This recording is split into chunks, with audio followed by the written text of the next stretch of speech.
Bonus demografi ala Deddy Mulyadi. Terima kasih Kang Deddy Mulyadi, kamu sudah hadir di negeri ini dengan cara yang berbeda untuk memimpin satu daerah yang namanya Jawa Barat.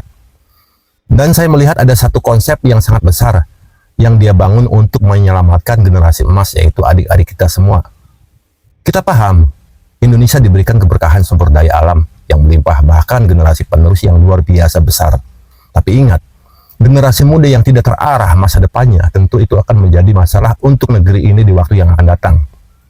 Bonus demografi itu bisa menjadikan berkah dan sebaliknya bisa juga menjadi musibah. Dan itu yang dilihat oleh seorang Deddy Mulyadi.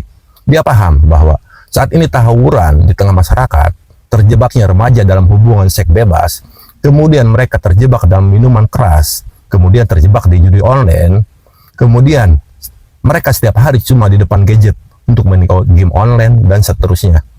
Ini situasi yang menyebabkan mereka terperangkap dalam situasi yang semua orang tidak tahu kenapa bisa terjadi itu. Dan kalau kita cuma melihat, membiarkan, ya mereka akan tidak menjadi apa-apa. Mulyadi turun tangan untuk melihat bahwa ini adalah masalah serius.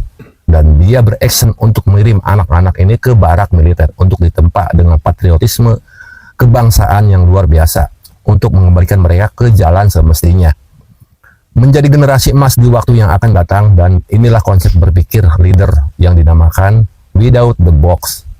Saya melihat jarang kepala daerah itu, bahkan pemimpin negeri ini, menjalankan sebuah action dan ikhlas untuk mengeluarkan uang pribadinya yang jumlahnya tidak sedikit, dan dia ikhlas mengeluarkan itu. Saya tidak bisa membayangkan kalau itu kembali ke diri saya pun mungkin tidak bisa melakukan karena uangnya tidak kaleng-kaleng. Terima kasih Kang Deddy Mulyadi, kamu sudah menginspirasi banyak orang.